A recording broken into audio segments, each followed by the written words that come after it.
I don't know who needs to hear this, but love them from a distance. Forgive them from a distance. Be nice to them from a distance. Because the moment you allow them to come back into your life is the moment you will lose everything you worked so hard to gain. They didn't see you when you appeared insignificant. Tell them to keep that same energy. They didn't treat you good when you appeared to be insignificant back then. You gave them every opportunity to treat you right, but it's too late. Keep that same energy. They don't deserve to enjoy the blessing with you. For some of them, they will destroy it willingly. Others, maybe unwillingly, because God does not want him to participate in that blessing with you. Tell them stay back. You had your time. You gave them multiple chances to stay corrected.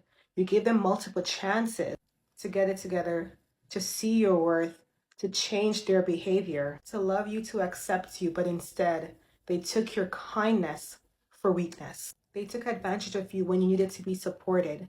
They took advantage of you when you needed someone to be kind and compassionate towards you. When all you wanted was somebody to remain loyal and respect you, but instead they sided with your enemies to destroy you, to speak ill of you, to betray you.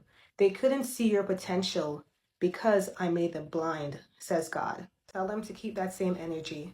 They were blind back then. Tell them to stay blind because you're not giving them the opportunity to destroy what you work hard to achieve. You're not giving them the opportunity to blight your success. They could have been right beside you, but they chose to step back. So let them stay back. They could have been holding your hands, but instead they chose to point fingers. They could have been your biggest supporter, but they chose to be your oppressor. And now that they no longer have control and the roles have changed, don't pity them. Pity them from a distance. Tell them don't come too close. Because they saw you as a nobody back then, they don't need to see you as a somebody right now. Because they didn't need to recognize your worth, but God did.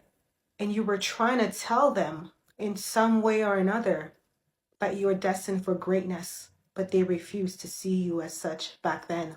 They laughed at you, but you're having the last laugh now, and you have no time to look back because where God is taking you, you have to stay focused on what's ahead because the past will hold you back. And you can't allow anyone from your past to pull you back.